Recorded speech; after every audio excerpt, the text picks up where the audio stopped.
What is up, everybody? Skratch coming up with another Raid Shadow Legends video. Welcome to the channel, everyone. And right, the honeymoon period is over. We got the new dungeon a few days ago. We had a bit of time to play around with the new boss, which is fine. The main thing is we had plenty of time to ruin all the good gear that we had on our account. And in today's video, I'm gonna walk you through a couple of things. Firstly, I'm gonna tell you what mistakes to avoid when you are ascending your gear. You don't wanna waste energy, you don't wanna waste materials. And second, I'm gonna give you a couple of tips about Ascension. And third, I'm gonna give you my take on what's going to happen with the Ascension system. And then in the next few months, we are 100% going to get a reroll system for the stats, just for the simple fact that the way it is at the moment is completely busted. Now, before we move over to talk about all that, if you guys enjoyed the music you hear in the video, I just want to let you know I partnered up with Soundstripe. They have an amazing music library. So if you're a content creator, a music enthusiast, definitely head over and check them out. The link will be in the description down below or in the pinned comment. Plus, I can save you 15% on checkout by using code Skratch. Talking about Gear Ascension and the Sand Devil's Necropolis dungeon. It's pretty much like farming materials to ascend your champions, but when you are ascending your champions, you're not actually ruining them, right? That's what happens when you are ascending your gear. You're ruining the best gear that you've been saving on your account for so long.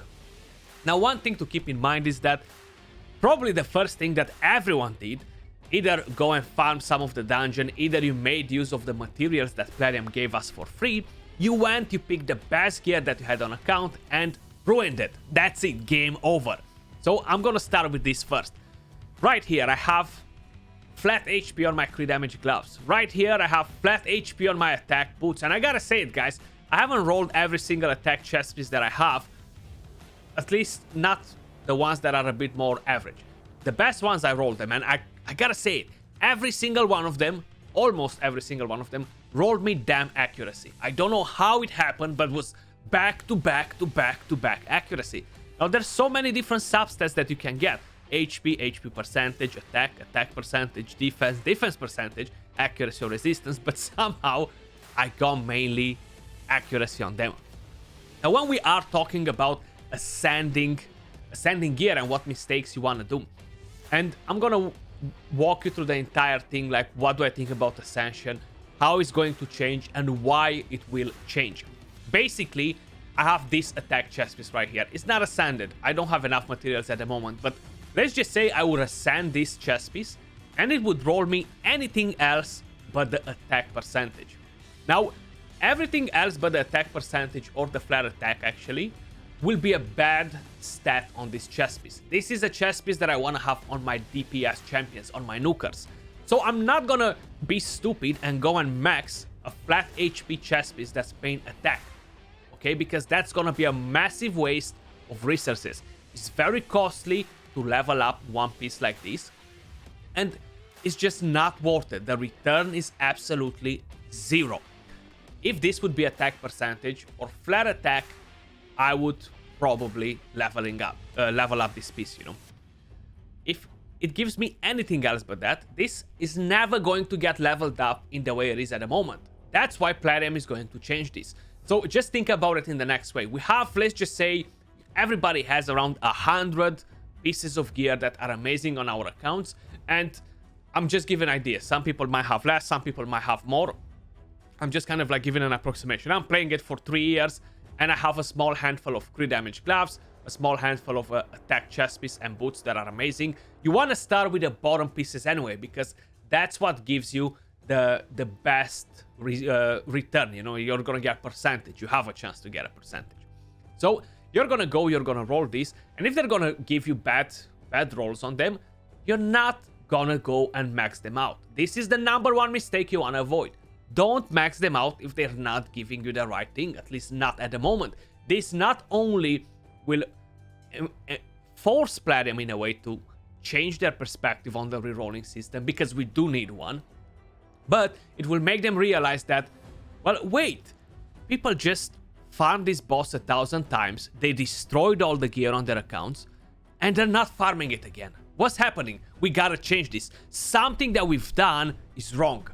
Of course, before they're gonna introduce the rerolling system, I'm 100% sure that they're gonna add the same system, the new dungeon, for accessories, okay? So once we're gonna ruin all our accessories as well, and we farm another 1,000 runs on that, they're gonna be like, okay, we gotta change something, because people are not maxing out their pieces because they got bad substats. People are not farming this dungeon anymore. So I feel like that's kind of like what's going to happen. Now, when we are talking about Ascension, I have my Baron right here. He's still not a +4, not 4-star Awaken, but once he will be, he's going to be a freaking monster. You see, I actually have 4 pieces maxed out on this champion. Well, I got flat attack on the weapon, which is the #1 thing that I would want to get. I would actually want to get flat attack on all the top pieces for my damage dealers, you know? Of course, if they're attack based. I got flat HP on the helmet. It doesn't matter that I'm gonna get a bit of extra survivability. Trust me when I'm telling you that.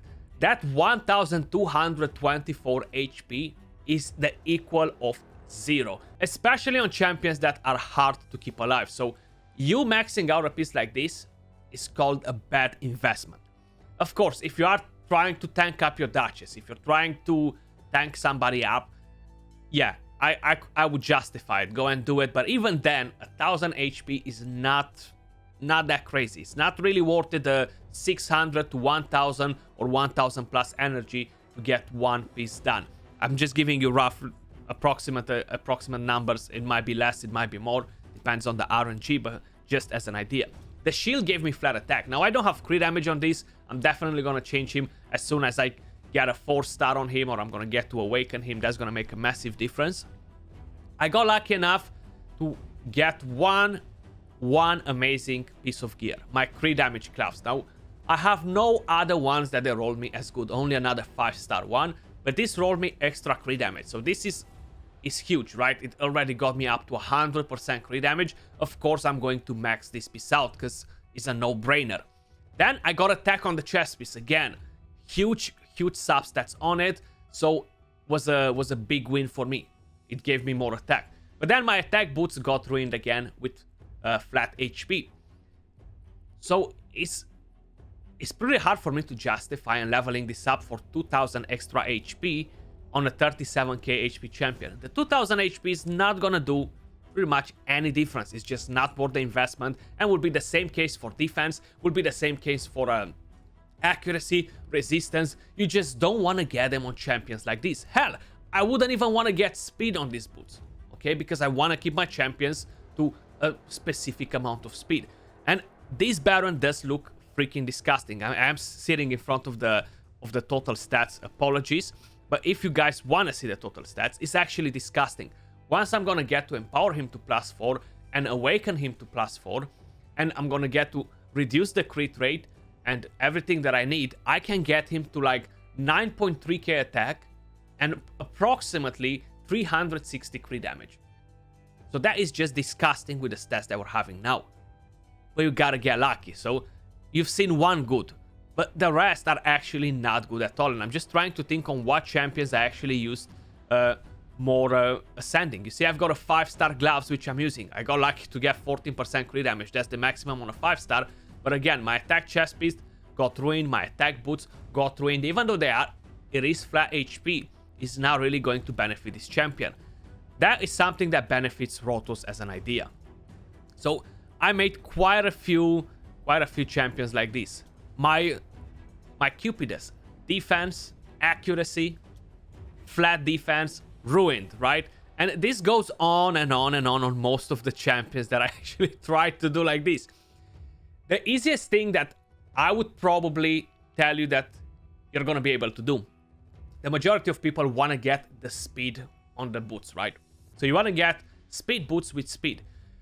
And the reason why it's the easiest thing to do out of everything, is easier than crit damage, easier than attack percentage, is because the speed boots don't really require specific substats on them. And because of it, you're gonna have more speed boots on your account than attack chest pieces with crit rate and crit damage, than crit damage gloves with attack percentage and crit rate, etc. So having 20 speed boots is most likely that you're gonna hit speed on at least a couple of them, you know? So I actually managed to hit it on a couple. I haven't tried on too many yet because it is pretty costly in terms of materials. But that's the one thing that I would suggest you don't stress so much about the speed boots. The main thing that you should kind of like worry about are the rest of the pieces, the bottom pieces, you know? And only move at the top pieces once you kind of like completed your bottom pieces. You know, let me just get out of my way. So right now, my Arbiter in Stone Skin, she's 377 speed. And one thing I want to remind you guys, Stone Skin comes for free from Hydra, okay? So it's not like I purchase packs to get to this. It's a lot of RNG. Sometimes I might get lucky on the rolls and I'm going to get something amazing. Then for the next 5 months, I'm going to get unlucky and you guys are going to get lucky instead. It's kind of like the RNG. You know how it goes. But here we go. This is done by doing Hydra. I made actually a video on how to play in the end game to kind of like maximize everything. And doing Hydra is definitely one of those things. I'd only have a triple roll on the weapon, so it's not a quad. Triple is still very powerful, and it's pretty much the same on the shield. But having this extra speed from the boots, it definitely enables my champion to be faster. And she's not even empowered to +2 to get the extra 10 speed from there, you know, or anything from the awakening, which is gonna make her even nuttier later. The same. Defense percentage on my attack chest piece. Moving over to Rotos. Crit damage gloves, flat defense. Defense percentage. The boots roll me HP, so for Rotos, I actually went and leveled them up because, yeah, he's gonna like that. He's definitely not going to complain about it, you know? But mainly, that's kind of like how it goes. Flat defense percentage, sorry. We got speed on these boots, but I don't really want to roll them because she is really fast already the way she is. And I'm not really using her much at the moment, so I'm not gonna stress with that. Went in for Haprack, right? 3 damage gloves, got defense percentage, accuracy on the chest piece, HP on the boots. So these are pieces that I will not max out, and I would strongly suggest you do not max them out unless they are giving you the right thing. Let's just say you're trying to build a different champion that requires accuracy, right? So when you are going to build a champion that requires accuracy, let's have a look at Setalia. So if you're gonna go at the gloves, the only thing that will really benefit you here is to have tankiness. But again, that tankiness is not really gonna help you. It's not going to be worth it for your champion for arena.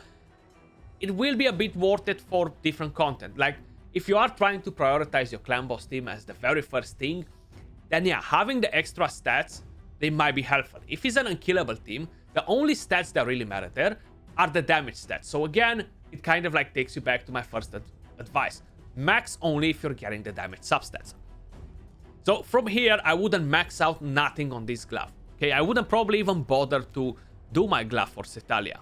On the chest piece, now here, I can actually get accuracy. So this is something that I would try to do. If I would hit the accuracy, I would probably max it out just to give me the extra amount of accuracy on my champion.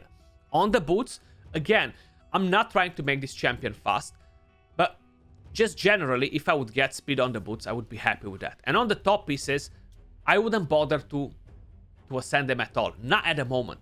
Because the content that we have in the game at the moment won't really require my champions to be so tanky. Of course, if you're earlier on in the game, guys, and how I mentioned, you're struggling with dungeons, with Doom Tower, with Clan Boss, Hydra, and you need survivability, then you might want to consider investing in the top pieces too, which they won't change whatsoever. So it's not about rerolling them anymore. But if you're looking for tankiness on support champions, you're not going to max the attack because it's going to be pointless. You want to keep survivability. So then again, if you're unlucky to roll one of the 3 stats that's not the one that you want to get on the helmet, like flat attack, don't level it up. Preserve your resources. This is kind of like the whole point behind this video, guys. I'm trying to make sure you guys are not going to waste your stuff. Harima, I actually tried to go and I do have a damage build for her. So I tried to go in and just max out some stuff, see if I'm getting lucky. This is a defense-based champion, right? So I want to get different things. On this one, I actually got attack percentage, but right now, I don't have attack on it, you know? So I would have loved anything else but attack percentage, but now it rolled me attack, so it gives a bit of versatility to this glove. I can use it on attack champions once I max it. On the chest piece, we got accuracy. Now, because I'm building DPS champions for Arena, I don't really want them to have accuracy. If you're struggling for clan boss with your accuracy, you're most probably going to increase this. But if you're not, you're just completely gonna ignore it. I got attack on defense boots. I don't wanna have it. Unless I'm doing a high defense clan boss team. That's the only thing that I can justify to level up things that I wouldn't normally ascend, level up to a higher thing. Clan boss. That's about it. Let me know your thoughts in the comments down below. What do you think of the entire process? What do you think of the dungeon? And how I mentioned, the reason why I think this will change, guys, is because all of us were gonna do a certain amount of runs. Some of us a couple of hundred, some of us 1,000, maybe 2,000 Maximus. And we're gonna go and do all our gear. We're gonna mess up all our entire gear. And then we're gonna stop farming that dungeon altogether. The new dungeon will come out, right? This one right here, which is for accessories. We're gonna do the same thing with that one. We're gonna stop. So the reason why they need to bring a reroll system is to make us farm it more. If no, it's just not going to happen, and it's gonna be an even bigger failure than it is at the moment. But that's my thoughts on everything. Hopefully this video was helpful for you guys. Don't forget to smash that like and subscribe to the channel if you enjoyed the content. I really appreciate it. But appreciate all of you guys watching as well. Much love, and I'll catch you all soon in the next video. Peace.